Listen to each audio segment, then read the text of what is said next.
our Prophet in the media, in the news, out there, and the reality of our Prophet and his life, and what he stood for, and what he said, and how he acted, and how he behaved.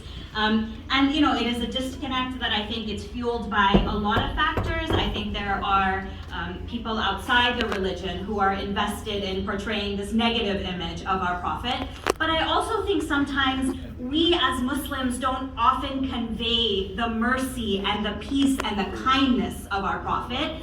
And that leads to almost a harsher image of him than what we are conveying to the world.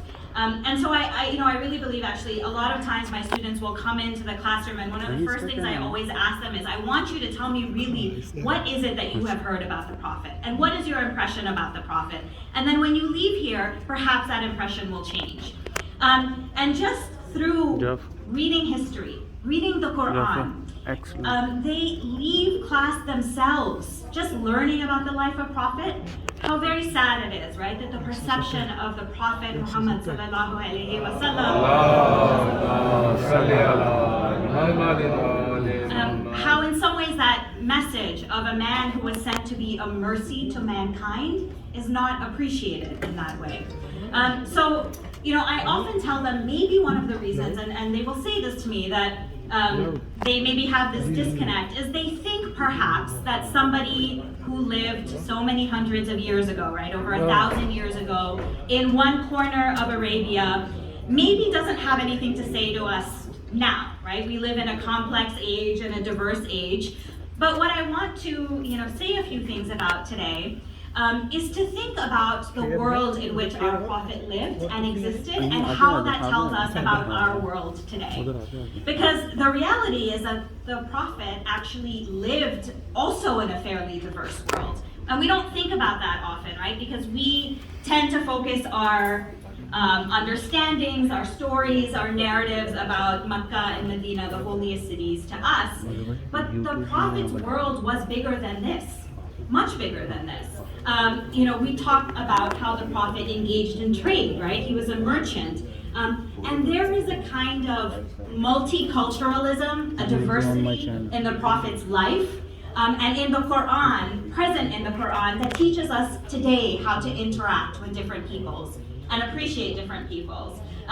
There's a late 7th century author, a man named Jacob of Edessa, and he writes that Muhammad went down to trade in the lands of Palestine and in Arabia and in Syria and Phoenicia. And from Quran, we also know that he went to trade in Yemen, right? The Prophet Muhammad traveled far and wide, and he would have met on his travels Iranians, Zoroastrians, local pagans, Jews, Christians, people of different faiths and different languages and different cultures and different backgrounds.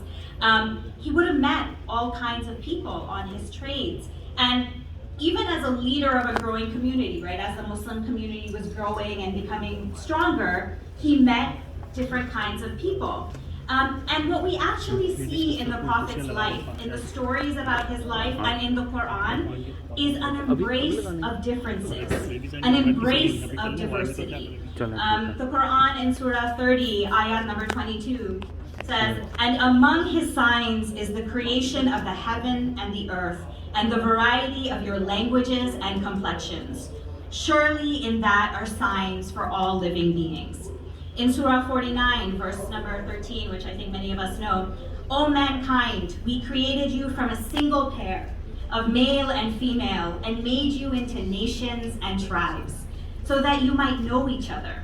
Verily, the most honored of you in the sight of Allah is he who is the most righteous of you, and Allah has full knowledge and is well acquainted with all things." The reason that I'm reciting these verses for you is that this embrace of differences, of cultures, of languages, of kinds of people is found throughout our religion. That is an imperative of our religion, to embrace differences, different languages, different cultures, different backgrounds, and to realize, as the Prophet told us, that the only difference between people is in their taqwa, in their piety. That is the thing that differentiates people.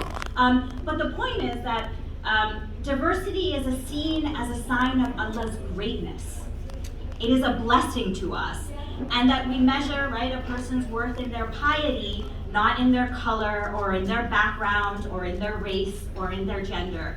And I don't know what better example of peaceful coexistence there is than the life of our Prophet sallallahu alaihi wasallam.